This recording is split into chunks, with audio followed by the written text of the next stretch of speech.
Você sabia que fazer atividade física, de fazer exercícios físicos, é contra a natureza humana? Se você não sabia disso, fica um pouquinho mais comigo que eu vou te explicar por que isso acontece.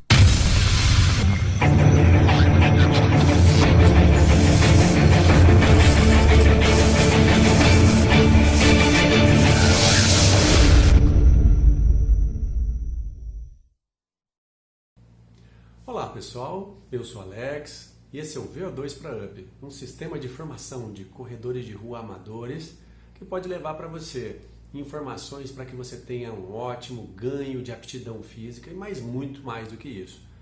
Você também pode ganhar informações para com a corrida, informações para com o funcionamento do seu corpo e da sua mente e com isso levar grandes benefícios para toda a sua vida.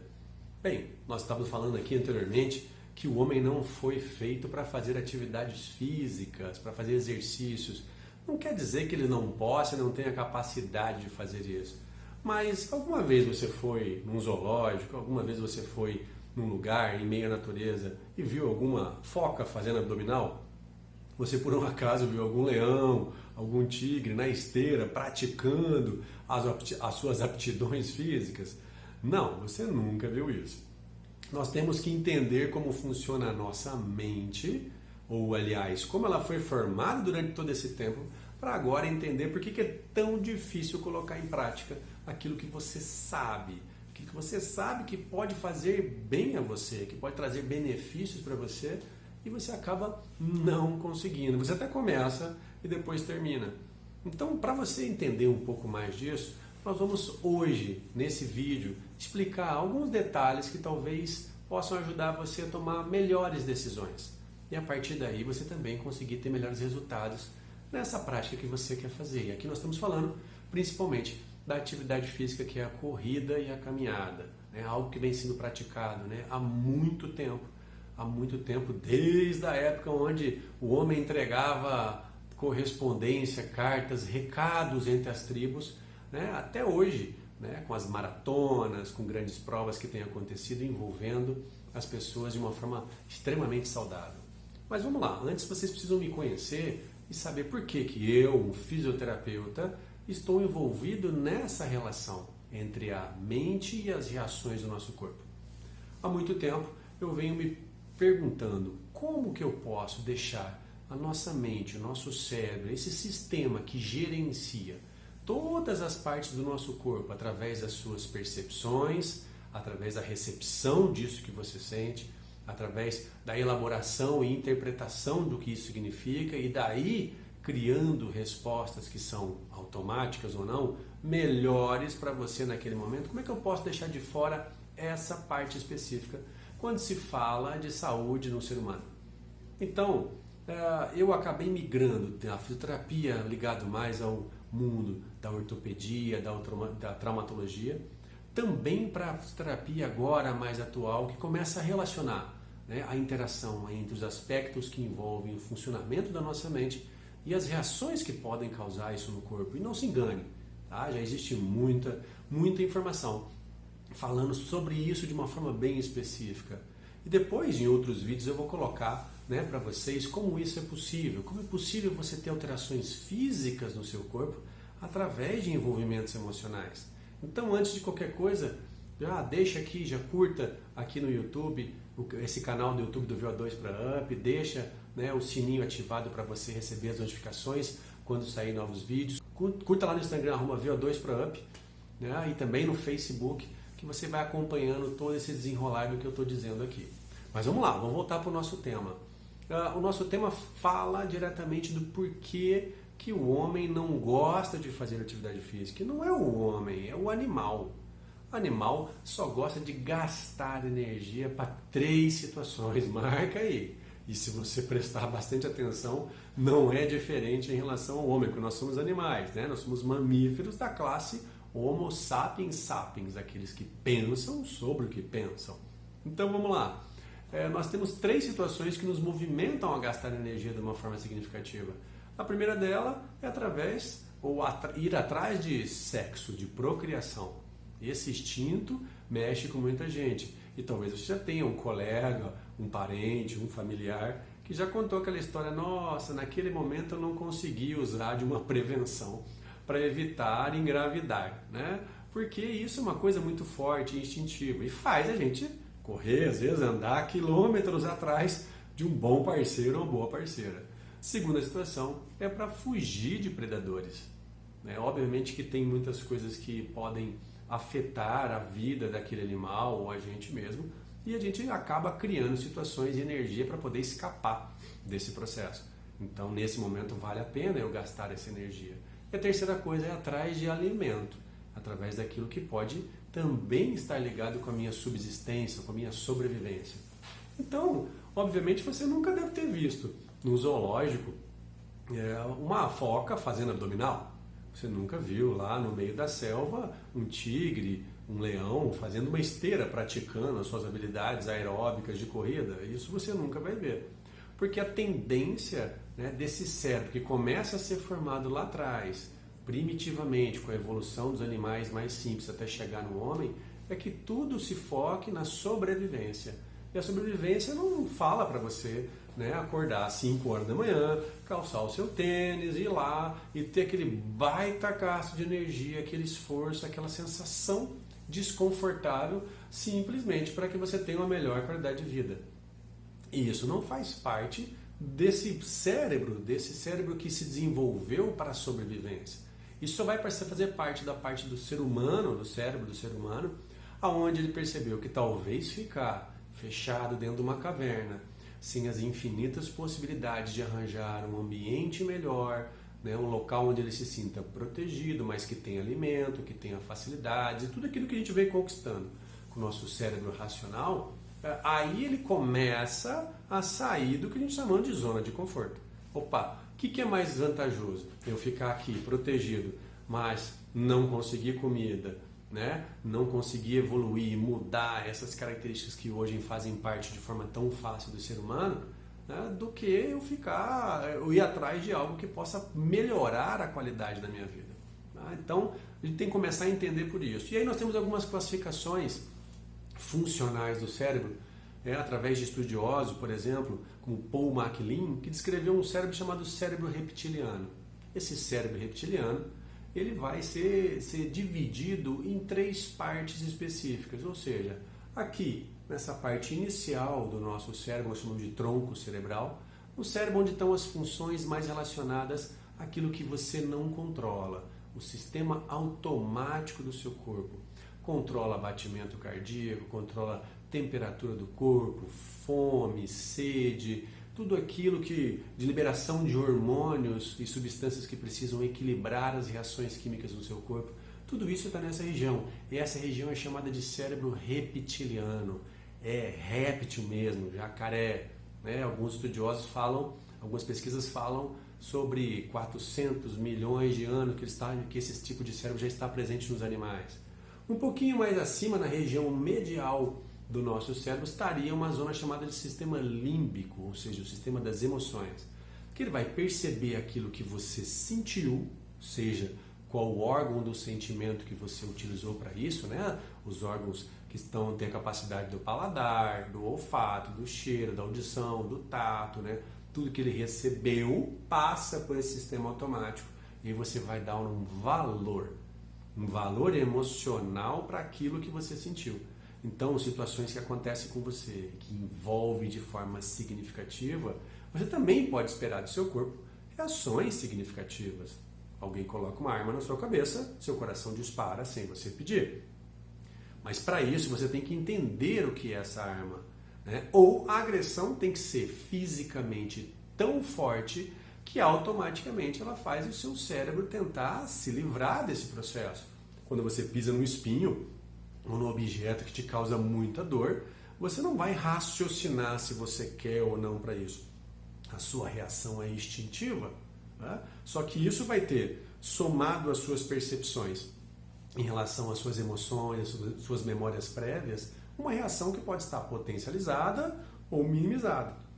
E só na parte superior, chamada de neocórtex, ou seja, o novo cérebro, que vai ter aí em torno de 70, 110 mil anos, é que estão as possibilidades desse raciocínio, dessa capacidade abstrata de pensar naquilo que possa fazer bem a nós no futuro, né? Imaginar o que pode acontecer. Então esse sistema mostra que primeiro nós sentimos, depois sentimos no sentido de recepção direta no nosso corpo através dos órgãos dos sentidos. Isso já faz com que o nosso corpo reaja instintivamente para algumas coisas. Depois nós temos isso tudo muito rápido, lógico, né? Depois nós temos a interpretação disso e a valorização disso pelo sistema emocional. E aí, logicamente, que você vai guardar aquela vez que você caiu e quebrou a perna, porque houve um impacto de sensação, de emoção. Isso guarda uma memória no seu cérebro ao ponto de fazer com que você, né, ou se afaste das possibilidades disso acontecer novamente, ou vá no sentido de algo que faça você se sentir muito melhor, né? Então, essa situação acontece com esse sistema. E mais lá para cima, a sua capacidade de raciocínio é que vai elaborar, que vai projetar, que vai conseguir com que você execute as melhores ações para ter melhores respostas. Muito bem. Mas aí, se a gente colocar tudo isso dentro de uma atividade física, como uma corrida, caminhada, aquilo que você quer começar a fazer. Eu quero emagrecer, eu quero melhorar minha condição física, eu estou subindo e descendo alguns degraus, já me sinto cansado. Para eu começar a colocar em prática isso, eu tenho que entender como funcionam esses sistemas juntos. Então, existe uma outra denominação, descrita por Daniel Kahneman, que falou em dois sistemas diferentes, utilizando isso que eu já coloquei anteriormente, né? Um sistema 1 e um sistema 2. É como se o seu cérebro fosse dividido em duas possibilidades diferentes. O que seria esse sistema 1? Esse sistema 1 estaria ligado principalmente com situações de reações automáticas, instintivas, reativas, um processamento, e depois eu vou dar mais detalhe disso, que pode acontecer paralelamente com o que você está fazendo. Quer ver? Presta atenção comigo aqui. Quantos dedos tem nessa mão? Muito bem, você respondeu. Quantos dedos tem em 2 mãos? Muito bem. Quantos dedos tem em 10 mãos? Ah, muito bem. Se você respondeu 100 dedos, eu pergunto de novo. Quantos dedos existem em 10 mãos? Se cada mão tem 5 dedos, 10 mãos vai ter 50 dedos. Agora, esse sistema rápido, o sistema 1, faz com que você não tenha muito raciocínio. Ele vai muito por aproximação. E aí, ele faz você dar uma resposta meio no instinto, meio rápida. Agora, se você parar e for calcular isso de uma forma mais tranquila, mais lenta, aí você estaria utilizando o sistema 2, um sistema de funcionamento onde ele é mais lento, ele requer mais atenção. Então guarda aí as diferenças entre os dois sistemas. Sistema 1, ele é automático, você não pensa muito para responder, é quase que imediato. Ele é intuitivo, você acaba trabalhando por aproximações, né? Ele é muito rápido na execução. Ele tem um processamento paralelo. O que é um processamento paralelo? Às vezes você está dirigindo o carro e conversando com alguém. A sua atenção está na conversa com a pessoa. E o seu sistema automático, se você já é um piloto, né, um motorista experiente, está na direção do carro. Então, caso aconteça uma necessidade de eu raciocinar mais de forma significativa para a direção, eu vou ter um tempo de resposta meio retardado, porque minha atenção está na conversa, no bate-papo. Por isso que você escuta aquela plaquinha, o que você lê, aquela plaquinha nos ônibus lá, por favor, não conversar com o motorista. Porque o tempo de reação dele, se você ficar conversando com ele e a atenção está em você, é muito mais lento do que ele está bem atento na estrada, no objeto, né, no trânsito que ele está fazendo essa direção. Então, esse processamento paralelo é possível e o sistema 1 faz isso automaticamente desde que isso já tenha repetido muitas vezes. É sem esforço para eu utilizar esse sistema 1, ele é rápido, eu não tenho que ter esforço, já está dentro do seu hábito, né? Só que a aprendizagem para que esse sistema funcione de forma automática é mais lenta. É mais lenta em dois sentidos. Primeiro, né? Ou eu tenho que repetir, até que eu acostume e torne isso automático. Mas muitas vezes também eu posso ter uma pancada, um grande evento, algo extremamente significativo, e a partir desse momento eu aprendo isso de uma forma rápida. Quer ver como isso acontece? A pessoa tem dificuldade de começar a fazer atividade física. E aí ela acaba passando mal pelos seus hábitos, pelas maneiras que ela está funcionando no seu dia a dia, pelo seu peso, pelo seu condicionamento físico geral, né? E ela vai ao médico depois de passar mal. Ele avalia os exames, olha bem para ela e fala assim: ou você emagrece, ou você faz atividade física, ou você morre. Pá! Eu tenho uma baita pancada emocional de uma forma significativa. Essa pancada vai fazer com que o meu comportamento a partir daí comece a ser diferente. Então eu posso ter algumas alterações para que isso aconteça, né? Agora o sistema 2, o sistema lento, ele tem uma necessidade de execução mais lenta. Se eu peço para você fazer uma conta 42 vezes 15, provavelmente você vai ter que se concentrar, colocar um número em cima do outro, fazer a técnica da matemática que você conhece para conseguir dar uma resposta mais exata. Para isso você precisa se concentrar nesse processo, né? Então isso é de uma execução mais lenta. Para que você consiga fazer isso, as coisas têm que acontecer sequencialmente. Então, 45 vezes 17, 7 vezes 5, tal. Então, você tem que fazer passo a passo para conseguir chegar nesse ponto, né? Você pode controlar esse sistema. Então, eu posso focar a atenção para aquilo que eu quero, né? É muito esforço para que você consiga fazer isso. O seu cérebro tem que anular a atenção para outras situações nesse momento para se focar naquilo que você tem que fazer, né?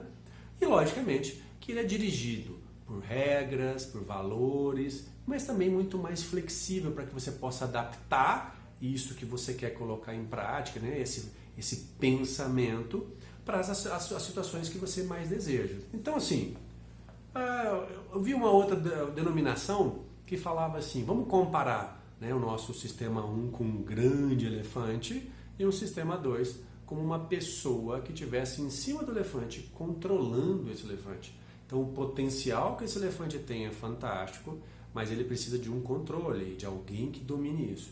Tudo isso está dentro do seu cérebro, está dentro da sua mente. E é assim que ela funciona. Então agora, sabendo que eu tenho um sistema que é automático, né, um sistema que faz você reagir instintivamente, né, que faz principalmente ligado com essa memória arcaica, essa memória antiga de como se sobrevivia lá atrás e como hoje isso deve acontecer. Mas lá eu tenho toda uma memória de preservação de energia, de preguiça, né, de algo que vai deixar você minimamente desconfortável para os esforços, para as dificuldades. Por que é que quando você vai fazer uma atividade física, você não se lembra dessas características, você não coloca isso em prática? Talvez porque simplesmente você não sabia. Então, você acha que se você tiver que levantar 5 horas da manhã, 6 horas da manhã para fazer uma corrida, uma caminhada, e o seu tênis, a sua roupa estiver lá na lavanderia, lá longe, num outro quarto, num outro lugar, no escuro, onde você tem que acender a luz, passar no quarto do filho, pegar em algum lugar, passar, desamarrotar, você vai levantar para fazer isso? Não. Então a primeira coisa que você tem que entender é que você tem que criar facilidades para esse cérebro instintivo não querer reagir e colocar você nesse sistema de preservação. E para isso, obviamente, você pode se preparar antecipadamente, vamos utilizar o nosso cérebro racional, o sistema 2, para que nesse momento onde que você tenha que colocar em prática aquilo que você sabe que é bom para você, mas muitas vezes acaba, né, se deixando levar para um sistema automático, nesse momento você mente execute, se permita fazer aquilo que é necessário para que isso se torne um hábito. Então vamos lá, eu vou caminhar. Para você que está começando a fazer corrida e caminhada, né, e obviamente depois dos primeiros momentos de exercício vai sentir um pouco aquelas dores, a inibição do local onde você vai, as pessoas olhando para você, vestimentas, você talvez não seja acostumado a usar trajes esportivos, né? E que normalmente são coloridos, chamativos, e nem sempre as pessoas se adaptam em relação a isso. A gente vai dando dicas durante, né, outros vídeos para que você tenha essa noção. Mas no primeiro momento, programe aquilo que você vai fazer, tipo assim, aonde você vai correr? Se você for esperar na hora que você se decidir fazer atividade física, onde você não vai para lugar nenhum. Porque você vai começar a pensar, aquele lugar é legal, mas é muito quente. Aquele outro tem uma pista mais reta, mas é um asfalto. Aquele outro tem muita gente, eu não quero ir lá, vai me atrapalhar, já era. Então programe, para onde você vai? Aonde você quer começar a fazer atividade física? Esse lugar é um lugar agradável para você? É um lugar indicado para você fazer prática de atividades? Muito bem, você já sabe aonde você vai. Outra coisa, quando? Quais são os dias, os horários que você está se dispondo a fazer isso? Tente programar da melhor maneira possível aquilo que não choca com interesses maiores e mais significativos para você. Lembra do seu sistema 1, lembra do seu cérebro reptiliano puxando você para aquilo que é mais importante na sua sobrevivência.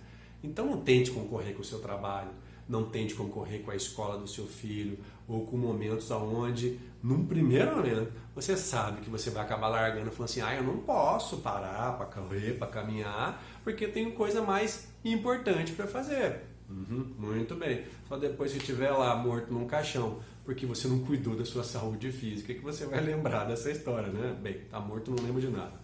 Mas vamos lá. Então, quando? Quantas vezes você vai? Né? Qual é o momento que você se programou para poder fazer isso? Outra situação, como? Como você vai? Né? Como que eu falo assim, de que maneira você vai executar isso? Né? Qual é a distância que você vai percorrer? Qual é o tempo? Qual é a velocidade? Quanto mais informações eu tiver, tranquilizando o meu cérebro, que eu vou executar isso, mas se eu não conseguir, eu posso diminuir o ritmo, se eu não conseguir, eu posso mudar o local onde vou, quer dizer, criando essas possibilidades até de erro, de previsão daquilo que vai acontecer com você, você vai estar mais tranquilo para colocar em prática aquilo que você sabe que é bom, né? Que material que eu vou utilizar? Eu tenho tênis. Qual é o tênis? Ele é muito duro, ele é muito quente? Que informações que eu vou levando para que isso aconteça de uma forma significativa? Você está entendendo que a sua mente vai estar mais aberta, vai estar mais facilitada para fazer algo que você programou, pensando em tudo aquilo que podia tirar você desse momento?